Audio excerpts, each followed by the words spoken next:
La doctora es médico internista pediatra, tiene una maestría en ciencias de la salud y especialización en investigación, el máster universitario en enfermedades metabólicas heredadas, de la Universidad de Santiago de Compostela, máster en enfermedades de depósito lisosomal de Madrid, España, y es coordinadora de la clínica de errores y datos del metabolismo pediátricos y enfermedades raras del Centro Médico Nacional 20 de noviembre. Le agradecemos su presencia y adelante.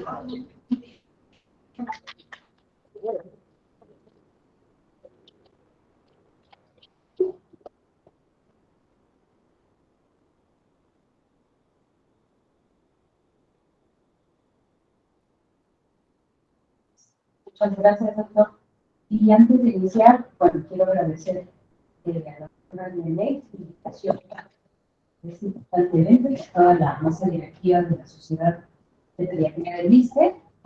Y también agradecer la oportunidad de poder hablar de este tipo de enfermedades complejas que no entran dentro de nuestros diagnósticos principales, evidentemente. Al no tenerlas en mente, al no sospecharlas, al no conocerlas, se puede confundir con cualquier manifestación o enfermedad habitual y, por supuesto, no llegar a la detección y no darles un manejo. Y es importante tocar estos temas, ya que en la gran mayoría de casos son pacientes que tienen un alto índice de mortalidad. Un alto índice de mortalidad. Perfecto. Ok, un alto índice de mortalidad y pues no llegamos a los tratamientos adecuados. Depende de la sociedad clínica y de estas patologías de poder llegar a un diagnóstico. Bueno, vamos a mencionar que son poco frecuentes, son enfermedades poco prevalentes, entran dentro del rubro de enfermedades raras. Si hablamos de cada una de ellas, decir que son un poco frecuentes. Menos de una o una por cada 100 nacimientos, aunque en su conjunto, las frecuentes. Se habla de los artículos dependiendo de dependiendo del tipo de artículo, son mucho más frecuentes, hasta 1.500 a 2.500 nacimientos. Se pueden presentar a cualquier edad, es variable la edad de presentación, pero hasta el 80% de estas enfermedades debutan en el periodo neonatal. Aunque, ¿listo? Aunque podemos tener algunos casos que se presentan en edad adulta, por ejemplo, enfermedad de Gaucher tipo 1, algunos casos de enfermedades de la ruta de las esfingolipidrosis, pero hasta el 80% del periodo neonatal. De ahí la importancia de conocerlas. Son enfermedades monogénicas, son causadas por el defecto de un solo gen, aunque sabemos y se ha descrito que algunas enzimas constan de varias o diferentes subunidades que son codificadas por diferentes genes y que van a tener afectación en varios sitios de acción. Diferentes enzimas pueden dar también fenotipos similares. Sabemos que este grupo de enfermedades obtienen una alta heterogeneidad fenotípica. Pueden ir desde asintomáticos, casos asintomáticos, hasta hidrocetal o alta mortalidad. Como les mencionaba, entran dentro del grupo de las enfermedades raras. La definición de enfermedad rara va a estar dada por la prevalencia. Por ahí de finales de los 90, inicios del 2000, se realizó el primer plan de acción comunitaria sobre este grupo de enfermedades europea, y hoy en día ya hay un consenso bien establecido sobre la definición de enfermedad rara. ¿Qué es una enfermedad rara? Se describe, se define como si se afectan 5 casos por cada 10.000 en el consenso europeo, y en el consenso americano prácticamente lo mismo, 1 por cada 2.000, o menos de 200.000 casos en todo el país. En nuestro país seguimos el consenso europeo y prácticamente ya está homologado a nivel global. Aunque algunos países como Reino Unido, Dinamarca y Suecia utilizan algunos criterios diferentes, y la Unión Europea, aparte de la definición de prevalencia, le han agregado otros aspectos no ligados a cifras, sino ellos comentan que son pacientes que deben tener algún tipo de afectación neurológico de cualquier nivel, son pacientes con alta discapacidad y con alto índice de mortalidad. Y bueno, el 28 de febrero es el día de la visualización, Día Mundial de la Visualización de las Enfermedades Raras. O sea, en poco tiempo vamos a escuchar mucho sobre eso. ¿Qué son los errores y datos del metabolismo? Bueno, son un conjunto de enfermedades causadas por una mutación genética que origina la producción anómala de una proteína, enzima o coenzima, llámese estructura o una función o en ambas. Estas proteínas van a participar en alguna de las rutas metabólicas del organismo y, por supuesto, al no existir o al estar alterada su función o estructura, pues van a generar alteración del funcionamiento fisiológico de la célula, ya sea produciendo un bloqueo y antes del bloqueo, como si fuese en el tráfico donde hay un bloqueo, un accidente, antes del bloqueo va a haber acúmulo, posterior al bloqueo va a haber deficiencia y por lo tanto se va a producir acúmulo de sustratos no metabolizados. La gran mayoría de ellas son de herencia autosómica recesiva, aunque algunas patologías son ligadas al cromosoma X, muy poquitas, en caso 2 están descritas, que es la enfermedad de Fabry y el síndrome de Hunter, y de ahí en fuera todas son de herencia autosómica recesiva. O sea, no hay pierde de tipo de herencia. La gran mayoría, el 99% son de herencia autosómica recesiva. Como les mencionaba, bueno, pues, la incidencia individual es baja, pero ya en su conjunto tienen ya mayor proporción. Les mencionaba que dependiendo del país y el artículo, hasta 1 por cada 500 recién nacidos vivos. Pueden presentarse a cualquier edad, pero es muy importante ya que la gran mayoría se presenta en edad pediátrica y dentro de la edad pediátrica el 80% a nivel neonatal. El primero en describir este grupo de enfermedades fue Sir Archibald Barrow en 1908. Él fue un médico internista, experto en bioquímica, y él describió en su libro Errores y datos del metabolismo la definición, que son alteraciones bioquímicas determinadas genéticamente y hacen la estructura o función de las proteínas que intervienen en el metabolismo. Esta es una definición que desde esta fecha hasta hoy en día es la que utilizamos actualmente. Y él fue el primero en dar el concepto de errores innatos del metabolismo. Describió las 4 primeras patologías o entidades metabólicas: lactonuria, cistinuria, lactosuria, albinismo. Y bueno, desde entonces existe el concepto de errores innatos del metabolismo. Les quiero comentar que la definición o el concepto como tal de errores innatos ha cambiado hoy en día. Actualmente se les llama enfermedades metabólicas hereditarias, pero prácticamente es lo mismo. Hasta 1974, Christian René Ledieu marcó un parteaguas, un antes y un después, específicamente o más relacionado al tratamiento, ya que él describió la estructura y función de varios de los órganos de la célula, e incluso ganó el premio Nobel de Medicina en esta fecha, y fue un hecho muy importante en el grupo metabólico, ya que a partir de estos hallazgos se definieron las terapias que hoy en día existen para algunas de estas enfermedades.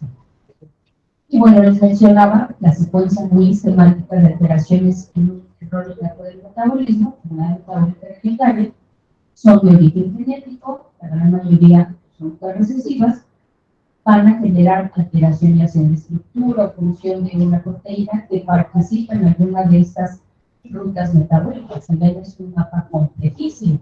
De ahí la importancia de sistematizar el abordaje de estudio de estas patologías, de tener un programa, de tenerlas en mente y por lo menos saber las pautas de cómo dirigir nuestro abordaje, ya que pues, aquí, cualquiera se quiere, es muy complejo el metabolismo. Aquí hay chicos de información y lo vemos en el primer año de medicina y de ahí jamás se vuelve a tocar. Entonces, derivado de estas alteraciones bioquímicas, estos bloqueos en alguna de estas rutas, estas son algunas de las rutas, pues son las manifestaciones clínicas. De ahí la complejidad de este grupo de patologías. Se han hecho clasificaciones hoy en día simplificadas, ahorita lo vemos. Se han descrito hasta 7.000 enfermedades hoy en día, pero 1.442 están bien clasificadas, estructuradas, definidas, categorizadas, y ya dentro del rubro de las enfermedades metabólicas son las bien descritas. Y 23 grupos químicos. La gran mayoría, como vemos, hasta el 80% nos van a dar alguna afectación a nivel neurológico. Antes existían clasificaciones por ruta metabólica, por grupo de edad, por manifestaciones clínicas, y era realmente complejo. Hoy en día se ha simplificado en 3 grandes grupos. Esos 23 grupos químicos se incluyen ya en 3 grandes grupos. Y se ha hecho una correlación, si no fácil, pero sí de mejor acceso, de mayor flujo y de mejor sistematización para el abordaje, haciendo correlación en estos 3 grandes grupos con las manifestaciones clínicas. De ahí que hoy en día se ha clasificado en moléculas pequeñas, moléculas complejas y de metabolismo energético. El grupo de moléculas pequeñas son pacientes críticamente enfermos, van a ser recién nacidos con acidosis metabólicas refractarias, cuadros de deshidratación o choque que salen fuera de las causas habituales, datos de intoxicación aguda, hiperlactatemias no explicadas, ya se descartó sepsis, ya se descartó lo habitual y no mejoran los tratamientos habituales. Generalmente son desencadenadas por factores externos, como por ejemplo fiebre, algún proceso infeccioso, incluso un paciente recién nacido con sepsis, la sepsis puede ser el debut de un error hipertensivo. La fiebre, vacunas, alguna infección, alguna cirugía, traumatismo, son los descritos como desencadenantes. Puede haber un intervalo libre de síntomas, el desarrollo fetal puede ser normal en las que generan acúmulo y alteraciones a nivel del sistema nervioso. Cuando hay deficiencia, va a haber afectación en el desarrollo fetal. En muy pocos de los errores innatos va a haber alteración en fetal. Casi específicamente en los errores en la oxidación de los ácidos grasos se describe y hay que buscar y hay que indagar cuando hay antecedentes de síndrome de Gell, cholestasis materna, alguna alteración hepática. Hay que sospechar de este grupo de patologías dentro de la oxidación de los ácidos grasos. Pacientes con encefalopatías precoces tempranas, y podemos tener la sospecha, por lo menos sospechar que tienen un error innato del metabolismo dentro de este grupo. Las moléculas complejas son las llamadas enfermedades de depósito, no tienen relación con ningún factor desencadenante ni con la dieta, son pacientes con enfermedades crónicas, progresivas, multisistémicas, permanentes, no hacen crisis metabólicas estos pacientes, pero la gran mayoría van a dar los trastornos del neurodesarrollo y neurodegenerativos y no tienen ninguna relación con el ayuno, la ingesta, la transmisión dietética. Generalmente son los pacientes con enfermedades de depósito. Y las de metabolismo energético es una clínica muy heterogénea. Aquí entra el rubro de las enfermedades mitocondriales y generalmente dan manifestaciones de los órganos de alto consumo energético, como por ejemplo sistema nervioso, corazón y músculo. Entonces, el hígado. Entonces, afectando estos de alto consumo energético, las manifestaciones clínicas podemos sacarlas de manera secundaria. Las de depósito, como les mencionaba, de grandes moléculas, generalmente son enfermedades de depósito lisosomal. Al haber una deficiencia enzimática y el bloqueo en alguna de las rutas, que va a depender de la deficiencia de la enzima específica en el tipo de enfermedad, la afinidad con los tejidos del acúmulo, el acúmulo de sus sustratos. Por ejemplo, en los pacientes con mucopolisacaridosis, donde se acumulan grupos aminoglicanos, este sustrato tiene alta afinidad con tejidos ricos en colágeno, como la piel, los órganos, el hueso. Son pacientes con fascistosa y múltiples características clínicas. Por ejemplo, en pacientes con deficiencia de otra enzima que se llama beta-glucosidasa ácida, el acúmulo de sus sustratos en el sistema fagocítico mononuclear, o sea, en todo el cuerpo, pero con mayor actividad en médula ósea, también en el hueso. Son niños con infartos pneumoniales, sangrados, simulan un síndrome de un proliferativo. Se descarta lo hematológico, hay que sospechar de estas enfermedades. Enfermedad de Fabry, en la cual hay otra deficiencia, alfa-galactosidasa ácida, y el acúmulo de su sustrato va dirigido a la capa, a los vasos pequeños de órganos, por ejemplo, riñón, sistema nervioso y corazón, con manifestaciones excesivas, lentas. Entonces, bueno, dentro de las de grandes moléculas va a depender del tipo de patología, de la deficiencia enzimática y de la afinidad del sustrato por sus tejidos.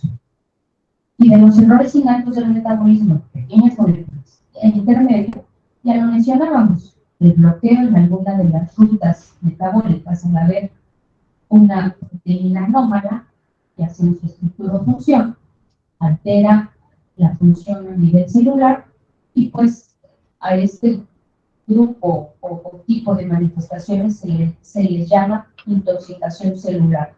¿Qué significa? Pues el caos fisiológico, bioquímico.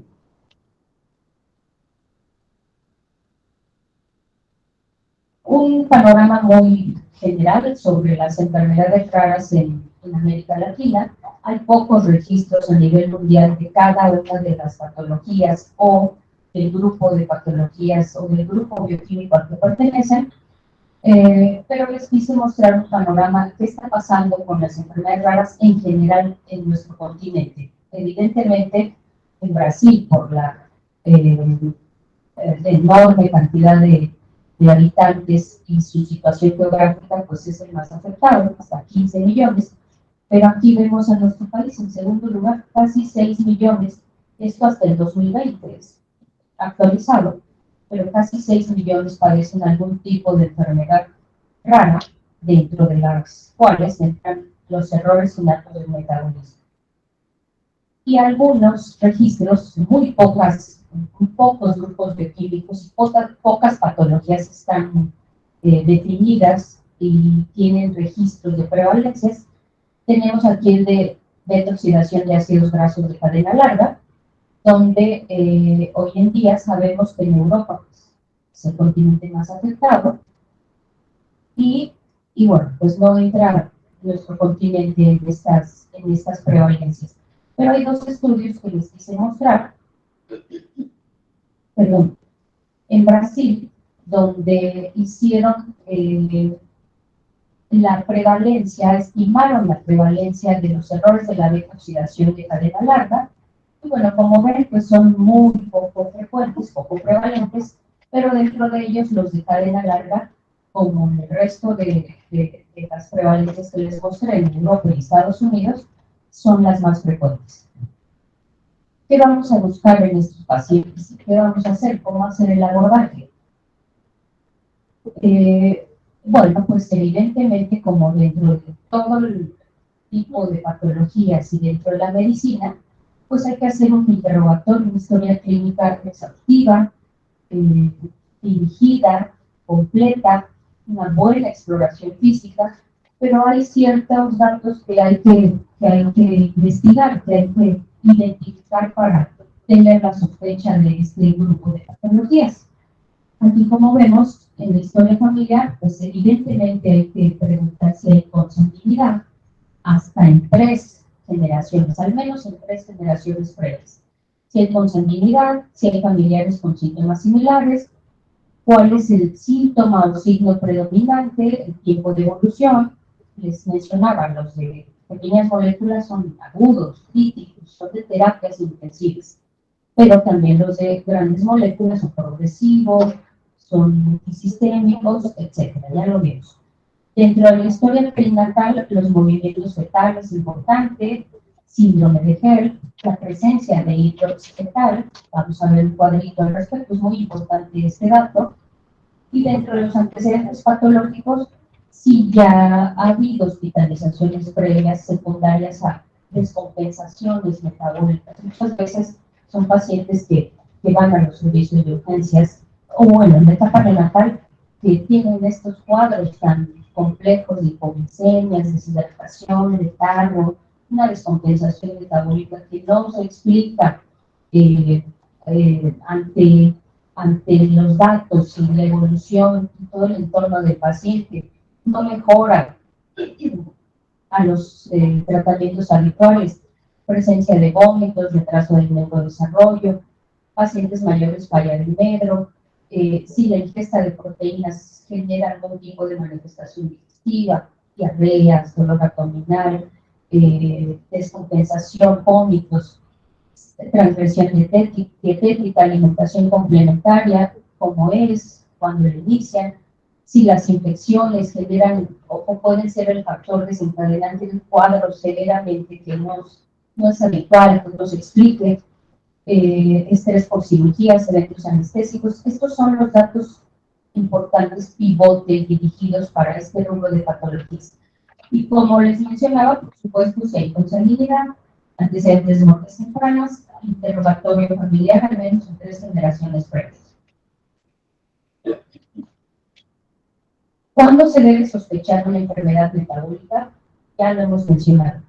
Cuando hay una enfermedad en el periodo neonatal severa, que sobrepase la explicación y los manejos habituales, vómitos, acidosis aguda, AMEO-GAPS muy elevados, cetosis masiva, hipoglicemia, datos a nivel neurológico, olor inusual en la orina, dermatosis extensas, citopenias, antecedentes de muertes tempranas en hermanos. Evidentemente, si ya se descartó todo, es un diagnóstico de exclusión, si ya se han descartado las patologías habituales que nos puedan explicar este tipo de sintomatología, entonces hay que sospechar en una posibilidad o una posible enfermedad metabólica.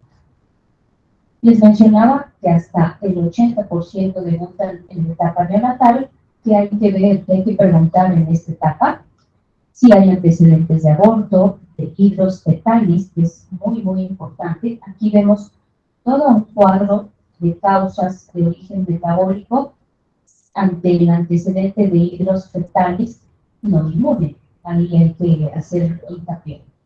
Defectos del crecimiento y la morfogénesis, enfermedades maternas, crisis convulsivas intrauterinas, y ya en el periodo neonatal, estos datos: severamente enfermos, síntomas encefalopáticos, síndrome plutónico, fallo orgánico, multiorgánico, hepático, síntomas de enfermedad de depósito y de intoxicación general o celular multisistémica generalizada. Eso nos puede llevar a la sospecha de una enfermedad metabólica hereditaria o errónea todo el metabolismo. Posteriormente, alteraciones neurológicas. Les comentaba que hasta 80% de los pacientes pueden tener algún tipo de alteración a nivel neurológico, del nivel o gravedad que cada uno de ellos presenta. Síndrome de Reye, síntomas digestivos, muerte súbita del lactante. Desafortunadamente, el diagnóstico de una muerte súbita es una tragedia, pero Desgraciadamente el diagnóstico se hace post-mortem y es altamente frecuente los errores de la detoxidación de los ácidos grasos de cadena larga. Este es uno de los principales síntomas. Aquí vemos qué importante es hacer una exploración clínica exhaustiva, exploración física exhaustiva, sin dejar atrás los ojos. Hay que hacer una adecuada revisión oftalmológica, ya que hay toda una serie de patologías metabólicas, dependiendo incluso de la edad, que nos pueden hacer la sospecha de una enfermedad metabólica. Por ejemplo, la presencia de cataratas asociadas a hepatomegalia, la lactosemia, algún tipo de retinopatía puede estar asociada a enfermedad mitocondrial, Rexum y lipofuscinosis, la opacidad corneal en algún tipo de mucopolisacaridosis, específicamente la tipo 1, la manosidosis, nistagmos se puede presentar en enfermedades mitocondriales, parálisis de la mirada vertical en enfermedades lisosomales, más específicamente en la enfermedad de Gaucher y en las esfingolipidosis, y la mancha rojo cereza, que generalmente se ve en enfermedades por depósitos lisosomales. Aquí vemos por rubro de edad, la presencia de cataratas, incluso por rubro de edad, a qué tipo de patologías metabólicas se puede asociar. Entonces es muy, muy importante hacer una adecuada y exhaustiva y profunda exploración física. ¿Qué síntomas clínicos? Bueno, pues como les mencionaba, son enfermedades multisistémicas y aquí vemos algunos de los síntomas que se pueden presentar por órganos, aparatos y sistemas, pero como mencionaba al inicio, debemos hacer una sistematización del abordaje, ya que podemos perdernos ante todo este rubro de sintomatología. Siempre tomar en cuenta que hay que descartar las patologías más frecuentes. Y ya dentro de los flujogramas hay múltiples flujogramas dependiendo del órgano afectado. Si tenemos afectación en el tono muscular, neurovegetativas, ya con algunos datos bioquímicos que llevamos a cabo en la primera línea de diagnóstico, bueno, pues nos van dando las líneas de sospecha. A nivel neurológico, a nivel hepático, les mencionaba que hay que sospechar cuando hay una alteración en estos órganos de alto consumo de energía, las patologías que vimos en esta clasificación simplificada, hacia qué rubro de estos tres grandes grupos. No, sin dejar de mencionar que de los principales datos pivote de etapa neonatal y en cualquier edad de hipoglicemia es altamente importante para la sospecha de este grupo de patologías, por supuesto habiendo descartado las más habituales, y debemos hacer una correlación con la presencia o ausencia de cetosis. Si tenemos hipoglicemia cetósica, habiendo descartado, insisto, en las más frecuentes, podemos sospechar en alguna enfermedad por almacenamiento de glucógeno, excepto la glucogenosis tipo 1. En esta se ve hipoglicemia hipocetósica, pero la gran mayoría de las 11 tipos de glucogenosis nos da hipoglicemia cetósica, alguna acidemia orgánica o la encinosis o enfermedad de orina de jarabe de arce. Va a existir, aparte de hipoglicemia, pues algunos metabolitos elevados. Y la hipoglicemia hipocetósica, o sea, no hay cuerpos cetónicos, hay hipoglicemia, cuerpos cetónicos, habiendo descartado hiperinsulinismos, etcétera, etcétera, a que nos puede orientar hacia la beta-oxidación, trastornos de la oxidación de los ácidos grasos, de la cetogénesis y de la glucogenosis tipo 1. ¿En qué patologías podemos ver? ¿En qué patologías metabólicas? Hipoglicemia, pues como les mencionaba, acidemias orgánicas y metabolismo de los carbohidratos y de los ácidos grasos. La hiperamonemia es muy importante que en pacientes en los cuales se tenga sospecha de este rubro de patologías, ya que da alteración en algún nivel, de algún grado, nivel neurológico, pedir amonio. Todos los pacientes con sospecha hay que pedir amonio. Es altamente neurotóxico y debe tratarse de manera urgente. ¿Qué pruebas adicionales habrá que solicitar en estos pacientes? Ya en sitios, en clínicas o en hospitales sensibilizados a este tipo de patologías, bueno, algunos estudios metabólicos específicos, aminoácidos en plasma, ácidos orgánicos en orina, y por supuesto, descartando las patologías como disfunción hepática, en las ocasiones disfunción hepática o insuficiencia hepática más comunes. ¿Y en qué patologías vamos a ver? En leucinosis, en defectos del ciclo de la urea y en trastornos de oxidación de ácidos grasos. Los trastornos del equilibrio ácido-base, por supuesto, entran dentro de las principales manifestaciones y datos pivote de este grupo de patologías. Más importante, la cirrosis metabólica y la alcalosis respiratoria. ¿Y hacia qué nos pueden orientar? Pues hacia acidemias orgánicas, aminoacidemias, leucinosis, etc. La alcalosis respiratoria puede ser secundaria por hiperpnea y inducida por el aumento de amoníaco, pero nos pueden hacer sospechar en trastornos del ciclo de la urea. ¿En qué patologías se va a elevar o va a haber trastornos de manera principal o primaria? En la enfermedad de orina de Bardet-Biedl, leucinosis, acidemias orgánicas, glucopenosis y de los ácidos grasos y mitocondriales. Aquí cabe mencionar que los trastornos mitocondriales siempre van a ir, o casi siempre van a ir con la presencia de acidosis láctica. Ustedes tienen un paciente con acidosis metabólica y lactato elevado o acidosis láctica que no se explique ante cualquier otra patología habitual, hay que sospechar en trastornos mitocondriales. Para hacer el diagnóstico, bueno, número uno es la sospecha clínica. Ese es el diagnóstico principal. La clínica nos marca la pauta para los seguimientos, los flemogramas y la sospecha. Número dos, estudios de laboratorio. ¿Qué estudios de laboratorio vamos a pedir? Pues ya los mencionamos. Es amplia la tabla, pero estudios bioquímicos, estudios de sangre, por supuesto una gasometría o determinación del lactato, amonio, nunca dejar de lado el amonio, examen general de orina, y eso nos va a dar los primeros datos a nivel bioquímico. El diagnóstico, el número uno es clínico, posteriormente bioquímico. Después metabólico, ya vamos a pedir si tenemos sospecha de alguno de los grupos químicos que mencionamos, de los 23 grupos químicos que mencionamos al inicio, algunos estudios ya dirigidos como carnitinas, acilcarnitinas, ácidos orgánicos en sangre, en orina, determinación de ácido orótico, etcétera, etcétera.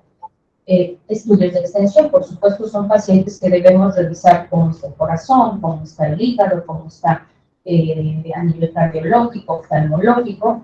Estudios de apoyo de extensión para ver las condiciones multisistémicas de estos pacientes y los diagnósticos, y los estudios dirigidos, que son la determinación enzimática y los estudios confirmatorios o definitivos. Se le llama confirmatorios, que son los moleculares. Esta es la secuencia diagnóstica: diagnóstico clínico, diagnóstico bioquímico, diagnóstico metabólico, donde entra la determinación enzimática, y diagnóstico molecular. Algunos datos de laboratorio que nos apoyan a la sospecha, ya mencionamos acidosis metabólica, alteraciones a nivel hepático, de las pruebas de cociente hepático, ácido úrico elevado o bajo, hipoglicemias, etc. Y ya si tenemos alguna sospecha en la clínica donde estudiamos a este tipo de pacientes y confirmamos o seguimos los flujogramas diagnósticos, ya buscamos metabolitos anormales en los estudios metabólicos específicos. Los programas de cribado o los tamizajes, bueno, son altamente importantes. No es el tema hablar de ellos, ya que nos puede llevar congresos enteros a hablar de tamiz neonatal, pero mencionar que, bueno, a partir de la técnica de Robert Gucci en 1960, donde él escribió una técnica muy similar al antibiograma, y inicialmente escrito y realizado para una enfermedad rara, la fenilcetonúria. Y de ahí inició la era de los tamizajes. La técnica de Duchenne es la que utilizamos hoy en día y existen diferentes tipos o programas de cribado o tamizajes, el cribado neonatal y el cribado genético. El cribado neonatal es el que todos conocemos, ya hablaron de él, y las técnicas analíticas dentro de este grupo de tamizajes o cribados, bueno, son las que aquí describo. Hoy en día utilizamos espectrometría de masas en tándem, que es la técnica adecuada en la cual nos lleva al diagnóstico con altos porcentajes de especificidad, ciencia especificidad, pero principalmente especificidad. Y el cribado genético que debemos realizarlo es, por supuesto, para poblaciones susceptibles, familias que ya han tenido un hijo afectado, familias con carga específica de una enfermedad, si hay sospecha en algún tipo de población, y para la confirmación de los diagnósticos, ya que el estudio molecular nos permite definir cuál es la mutación y cuál es la ruta metabólica en la cual participa esa proteína. Y el tratamiento, antes de esto, el tratamiento general, hablar de tratamiento es muy complejo, ya que cada una de ellas va a tener un tipo específico de tratamiento, de detección, de abordaje, pero si acaso les quise poner algunos puntos muy generales dentro del abordaje de manejo, ya en este caso de manejo de los errores innatos del metabolismo, tomar en cuenta que no se debe retrasar el tratamiento si se tiene la sospecha, alta sospecha clínica, bioquímica y metabólica. Podemos iniciar el tratamiento. De hecho, hay un rubro muy específico en este grupo de patologías llamado tratamiento de emergencia de errores innatos del metabolismo de origen incierto. Se debe tratar ya que son pacientes críticamente enfermos que no nos van a esperar a las 4 semanas que nos llega el resultado molecular. Debemos tratarlos de manera inicial, por supuesto con las medidas iniciales que el ABCDE todos conocemos, amerite cada caso. Pero hay que iniciar el tratamiento metabólico de manera inmediata en las terapias neonatales, terapias intensivas, servicios de urgencia, servicios de piso, sin retrasar. Eso es un punto muy importante. Siempre evitar catabolismo con aporte de glucosa, ese es algo que es diferente dentro del manejo de estos pacientes. No iniciar con cargas de cristaloides. Evidentemente, si lo requiere, el ABCDE se realiza, y si no, el primer punto de manejo es cargas de glucosa, ¿sí? Ya que eso nos va a evitar el catabolismo de la ruta metabólica con el bloqueo y la deficiencia del sustrato. Esto nos permite parar ese evento o ese proceso catabólico en los pacientes.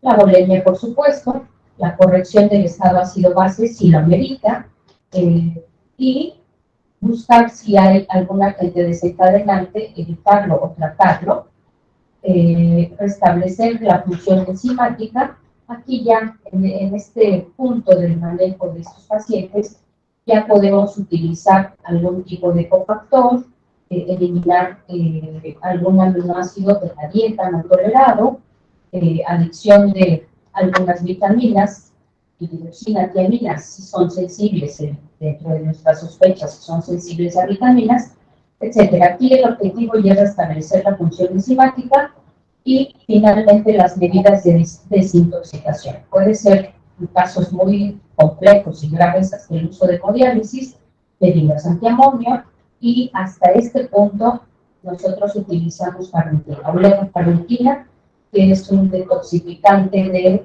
de estas rutas, de estos sustratos, ya que la carnitina es el principal transportador de los ácidos grasos libres, se activan y entran al ciclo de la carnitina para la detoxidación de los ácidos grasos, y que en cada ciclo del espiral de la detoxidación, si se acuerdan de eso, se eliminan 2 carbonos para llegar a acetilcoenzima A, y donde entra la acetilcoenzima A, chicos, al ciclo de Krebs.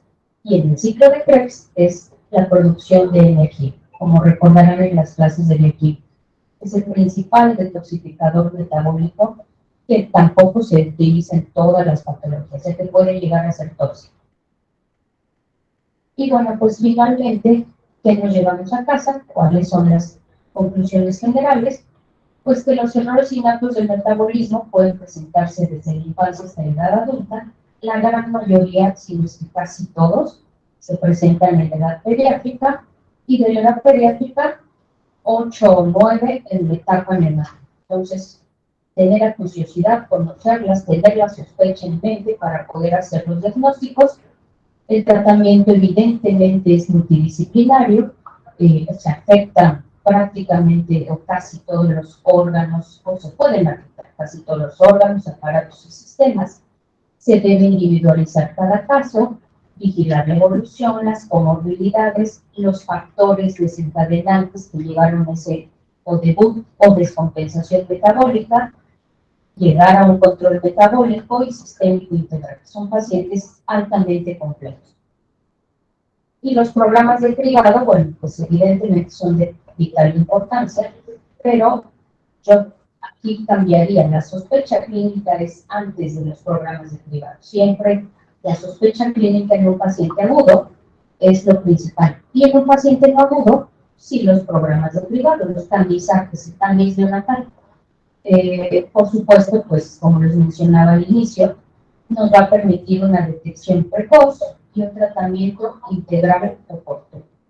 Y creo que es muy amplio este tema. Quise ponerles como lo más importante o datos pivote, datos muy específicos y sensibles para tener en mente este grupo de patologías. Y bueno, eso sería todo.